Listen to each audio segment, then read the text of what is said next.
Fallout 4 is a great game. It's at least a 6 out of 10, which is the bare minimum. Anything under is just hating, anything over 8 out of 10 is dick riding. Honestly, this is one of those games that had a huge amount of hype that actually delivered for like the first 2 weeks. Then we all kinda got a reality check and realized we didn't really want to replay this game again. The trailer for this game gave light to one of the greatest reaction videos ever. Them graphics though. No way. Dude, it's real. I would suck the whoever. Hey, don't make fun of this, man. We were all reacting to it this way, and you're lying if you say you watch it with a straight face. This Sigma male just delivered the most legendary reaction video and then bounced. Point is, yes, it had a lot of hype, and yes, it did deliver. But sadly, the marketing for this game kind of ruined the balance and pacing of the game, and it's kind of hard to ignore. I was gonna make a huge point about the first mission of the game, but then I realized there's a whole video about the first mission of the game that basically explained everything I ever felt about it, so that's exactly why I'm not gonna do that anymore. So that cuts off like a lot of my video, but I still will go over some of the details I wanted to express, but yeah, it's gonna be like very cut down now, because it's still kind of relevant to why I feel Fallout 4 became so casual. So yeah, let's start at the very beginning of the game. You know, the one we all played 1,000 times by now. Press E to drink coffee, press E to play with baby, wife gets PK'd, and the game starts. And that's where everything goes downhill. Now let me explain to you why Fallout 4 suffers from casualization. I don't know if that's a word, but it is now, bitch. I remember very clearly before Fallout 4 actually released. Oh, what's that? You wanted those cute transition cards? Okay, fine. There was a lot of footage of the game being released. Like, it was usually just the beginning of the game, like an hour or two of the game, which was basically the first mission all the way up to like Diamond City. That was like the first 2 hours of the game. And it feels like Bethesda kinda focus on these 2 hours so much more deeper than the rest of the game, because they obviously had to polish these 2 hours because they knew, okay, everybody's gonna be uploading the first 2 hours of the game, we need to make sure everything is basically top notch. But not only that, but they made sure the first 2 hours were packed with stuff to do and a lot of these really cool set pieces and stuff. The problem is that they kept all these set pieces and stuff in the game after it released. So a lot of times when game developers show off their game, like, it depends whatever it is, like a gameplay trailer or like an hour-long footage of the game or whatever, usually they show off part of the game. Sometimes it's the beginning of the game, or sometimes it's just a random level in the middle of the game, but obviously they get that level and they put a bunch of set pieces and stuff, you know, to make it look really cool or whatever. And then when you get your hands on the game and then you go, oh, I remember this level from the gameplay reveal or whatever, and then you play through it and it's completely different. You realize that a lot of set pieces were there for the purpose of the trailer and stuff. The main one I can think of is Doom 2016. I remember there was this level called Foundry. I forget what it was called, Furnace. I forget.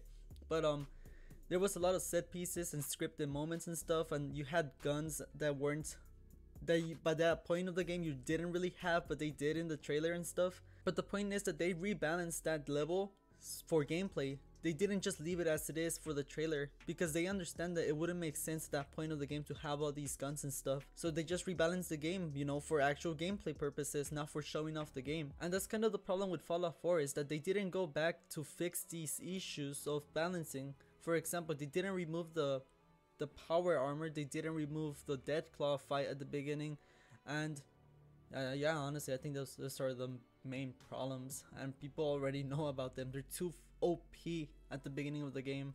Look, you could have easily changed it, so this is not the first mission in the game. You could have just, I know in the trailer or in the gameplay footage that they revealed it is the first mission or whatever, but you could have easily just scrapped this. Well, not completely scrap it, but just move it to some other point of the game.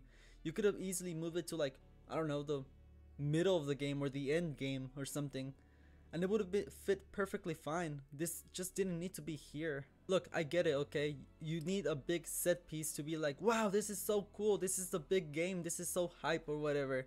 God of War does this with their games. They always have this really cool fight at the beginning of the game, but that's the thing, it kind of fits God of War, you know? That's their thing, cool fights and stuff, so it fits them. and it doesn't really change the balance of anything. In fact, they even remove all the power you get at the beginning and stuff. They always remove it from you. It's like a taste of power and then they just remove it from you. But Fallout 4 didn't necessarily need this power creep at the beginning of the game. And it honestly always felt to me like the first mission was just kind of dragging the whole wow factor a bit too long. Even when I first played it back then, I was like, really? This is the first mission? This feels a bit too like bombastic, you know? But Fallout 4 didn't really need this. There's no reason for this. I feel like everybody was already surprised enough that there was a pre-war scene at the beginning of the game. That alone was enough for us to be like, wow, you know? This just really felt like it was Bethesda trying to appeal to Call of Duty players. It kind of reminds me of what BioShock went through, where they remove all the immersive sim kind of mechanics and stuff for BioShock Infinite, all the RPG elements, and they just focus on making a huge cinematic game with set pieces and stuff. Again, because they realized the Call of Duty audience was huge. So removing full dialogue options, having the main character actually speak, attachments and stuff, the super simplified RPG elements, and the perk system. It just, everything felt like it was toned down for the sake of reaching a more casual audience, and then adding those set pieces and stuff at the beginning of the game. It kind of fits the whole trying to appeal to a bigger casual audience. So my point is that this mission is really a balance for being the first mission in the game, and the scriptedness of it all is almost an insult to Fallout. I mean, in Fallout 3 you were hitting mole rats with a stick. And in Fallout New Vegas, you were getting back on your feet after getting lobotomized with a 9mm. Now compare that to Fallout 4. Power armor is too OP and the Deathclaw isn't scary anymore and got nerfed. By the way, transition. The Deathclaws in Fallout 4 no longer run directly at you at like 300 miles per hour and one-shot you. I know, so fair and balanced. But that's kind of what made them so cool. In New Vegas, there were almost obstacles. Oh, what's that? You want to directly run to New Vegas? Oh no, me boy. The Deathclaws run those streets. I ran the streets since I was young. Streets killed me. I hardly always... Now they're so heavily animated, like overly animated, you know? Because they wanted that first Deathclaw you fight to look so cool for the camera, that they basically give you so much time to just go mayhem on them.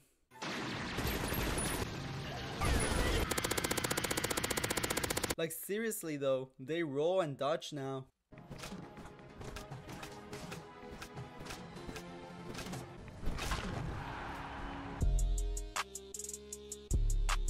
Okay, for this section I'm kind of putting two of them together. I'm talking about the power armor and just the armor in general. Let's talk about the power armor though first. I think it's important to note the ways Bethesda tried to make this balance.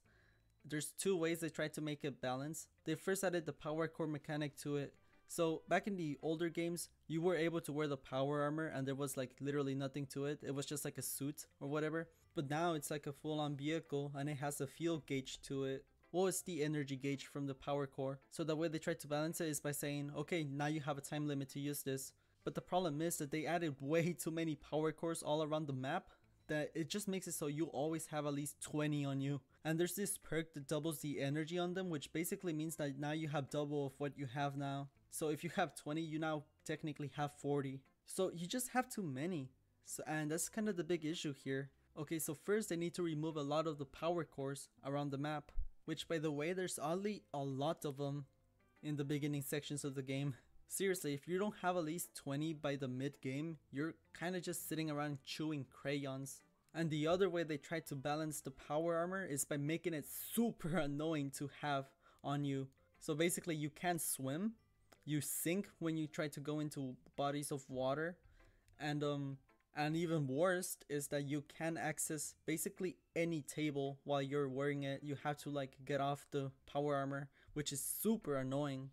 And honestly, that's like that's really the biggest issue with the power armor. The biggest way it's balanced, I guess. It's just super annoying to have on you. It's not even because you don't even have enough resources to wear it. It's just because it's annoying.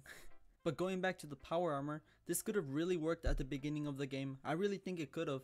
First of all, they should have made it so the Deathclaw actually breaks your entire armor.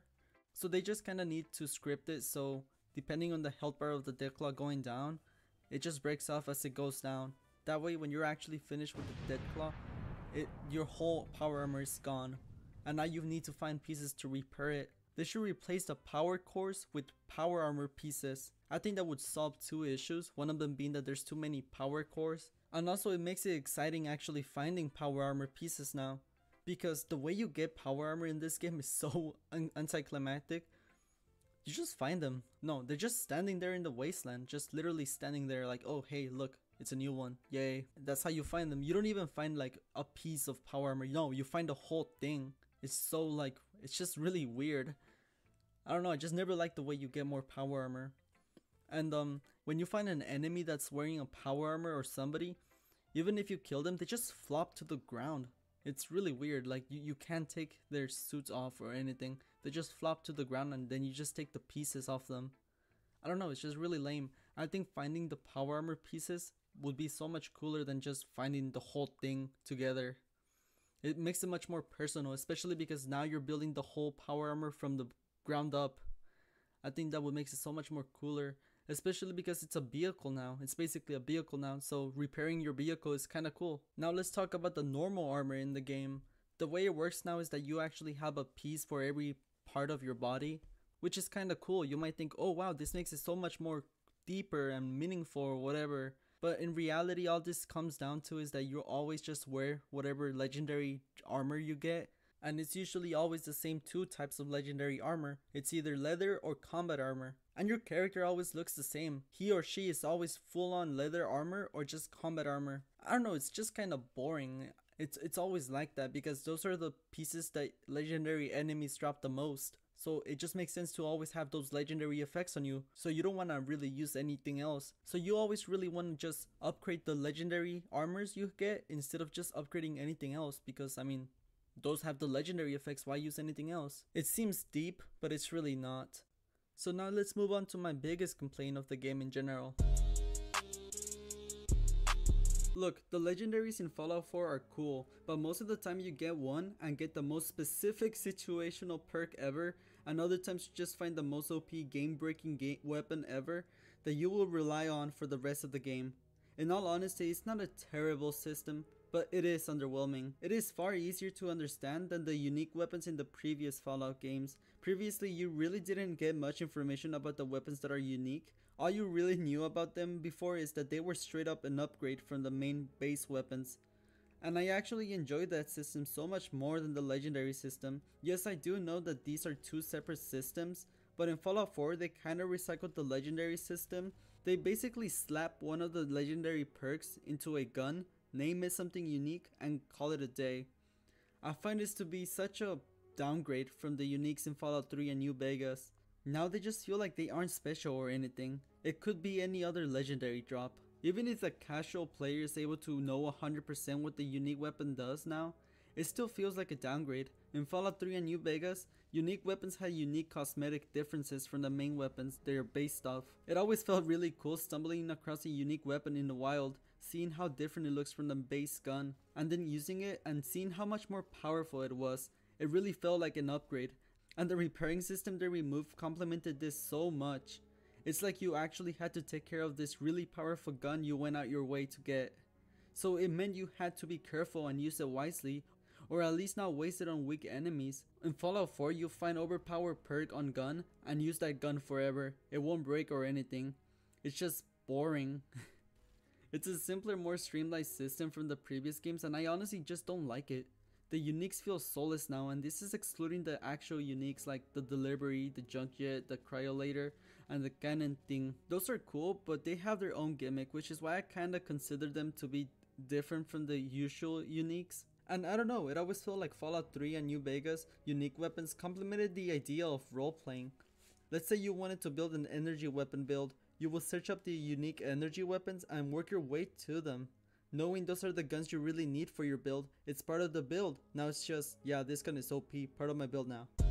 Yeah, that's all I have to say. Fallout 4 is more streamlined and casual than the previous games. There's still so much more to say, but I don't really want to waste your time anymore.